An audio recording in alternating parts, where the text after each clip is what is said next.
તો સ્વાગત છે તમારું આજના વિડીયોમાં।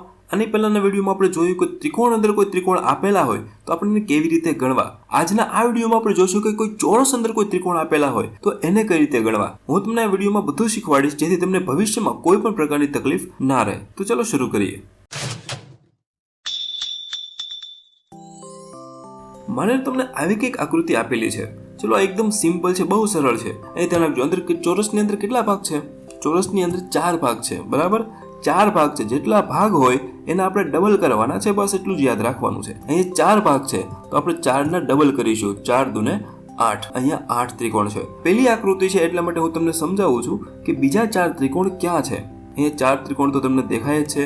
હવે બીજા 4 ત્રિકોણ બરાબર ધ્યાન રાખજો। અહીંયા આ પહેલો, એની સામે આ બીજો, અહીંયા આ ત્રીજો અને એની સામે આ ચોથો।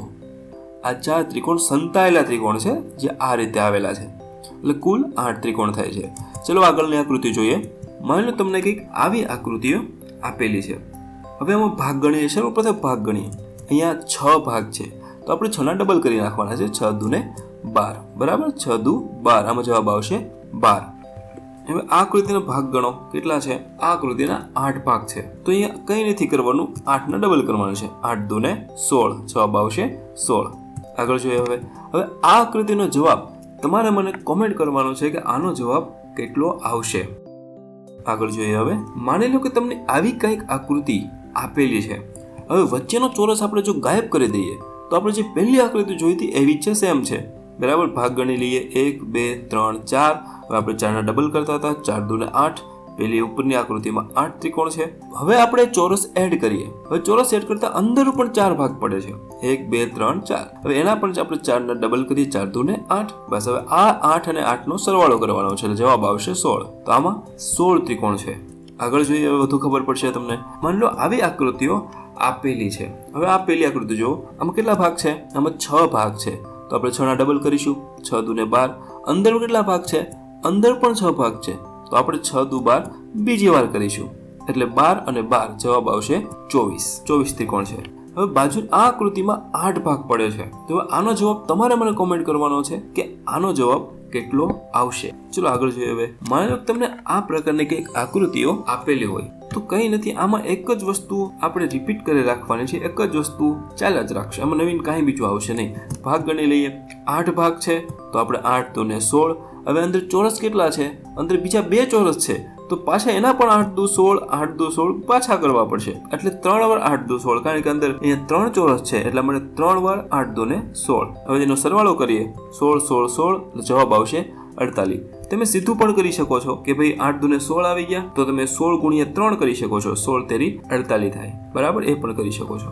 હવે બાજુમાં આકૃતિ જો, આનો જવાબ તમારે મને આપવાનો છે કે આનો જવાબ કેટલો આવશે। હવે આપણે મિક્સ આકૃતિમાં પહોંચ્યા છીએ। એકદમ ઈઝી આકૃતિઓ છે, આમાં કાંઈ અઘરું નથી, મારી સાથે એકદમ સમજજો, તમને સમજવાની બહુ મજા આવશે। હવે આપણે આમ જોવા જઈએ તો આપણે જે પહેલી આકૃતિ હતી એવી જ છે, સેમ છે। ચલો તમને 1 2 3 4, બરાબર? જે આપણે પહેલી આકૃતિ જોઈ હતી એવી જ છે તો આપણે શું કરતા હતા? 4 ના આપણે ડબલ કરતા હતા, 4 દુને 8। અહીંયા બાજુમાં પણ 1 2 3 4, અહીંયા પણ આપણે 4 ના ડબલ કરીશું, 4 દુને 8।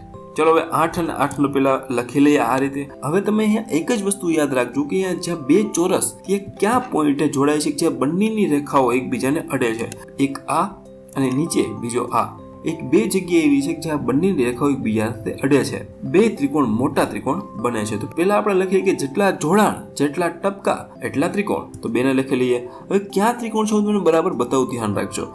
એક તો આ નીચેનો ત્રિકોણ જે બંનેમાં આવે છે, બંનેને જોડે છે, અને એ બીજો આ ઉપરનો ત્રિકોણ। આ 2 ત્રિકોણ છે જે સંતાયેલા ત્રિકોણ છે। હવે આપણે આનો સરવાળો કરી લઈએ તો જવાબ આવશે 18। તો આ આકૃતિની અંદર 18 ત્રિકોણ છે।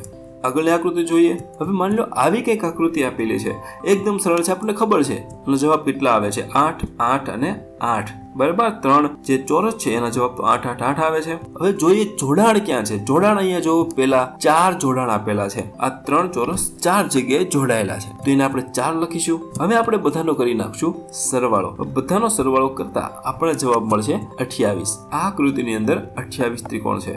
ચલો આગળ જોઈએ હવે. ને આવી આકૃતિ આપેલી છે. હવે કેટલી આકૃતિ છે? અહીંયા 4 ચોરસ છે જે એક સાથે જોડાયેલા છે. આપણને ખબર છે કે ભાઈ જવાબ બધાના 8 8 8 8 આવે છે. હવે 8 લખી લીધા. જોઈએ જોડાણ કેટલા છે. જોડાણ જુઓ કેટલા છે. 6 જોડાણ છે. હવે 6 જોડાણ છે એટલે 6 ત્રિકોણ બને છે. એને આપણે લખી લઈશું 6. તો બધાનો આપણે સરવાળો કરીએ તો જવાબ આવશે 38. હવે આગળ જોઈએ. હવે આ આકૃતિનો જવાબ શું આવશે તમે મને કોમેન્ટ કરજો.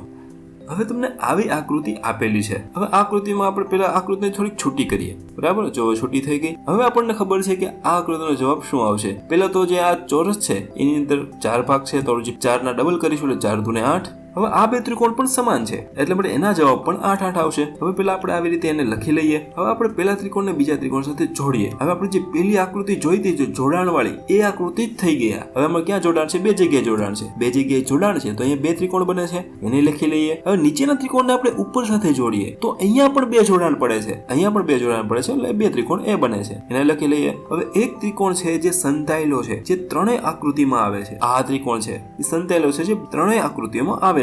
એક ત્રિકોણ એ ગણવાનો એટલે એને લખી લઈએ. હવે આનો સરવાળો કરીએ તો જવાબ આવશે 29. આ આકૃતિની અંદર 29 ત્રિકોણ છે.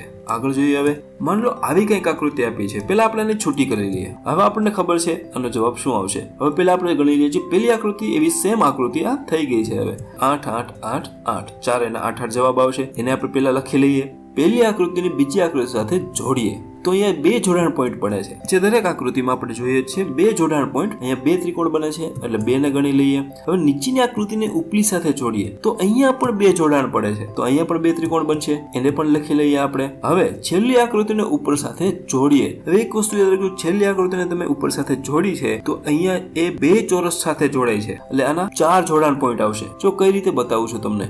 પહેલે તો 1 અને 2 આ ઉપલા જોડાણ પોઈન્ટ ઉપલા ચોરસ સાથે એટલે એનો જવાબ આવશે 2. અને સાઈડમાં જુઓ. હવે આ 1 અને આ 2 આ જોડાણ પોઈન્ટ બાજુના ચોરસ સાથે એટલે એનો જવાબ આવશે 2.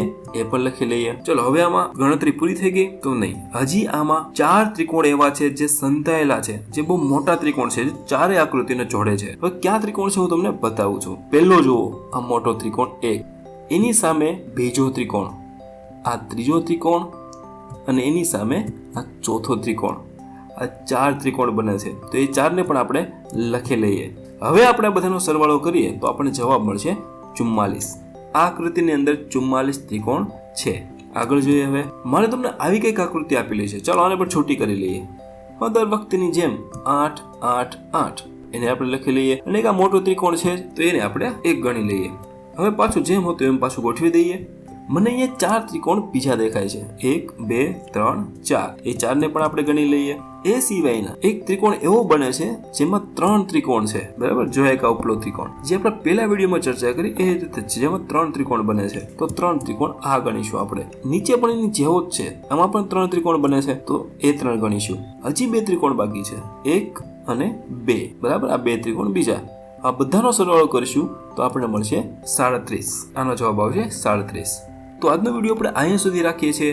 આશા રાખું છું કે તમને બધી ખબર પડી ગઈ હશે. જો ત્રિકોણ અંદર કેટલા ત્રિકોણ આવેલા હોય ન ખબર હોય એ વિડીયો જોવો હોય તો અહીંયા બાજુમાં વિડીયો દેખાતો હશે, એમાં ક્લિક કરો અને જોઈ લો.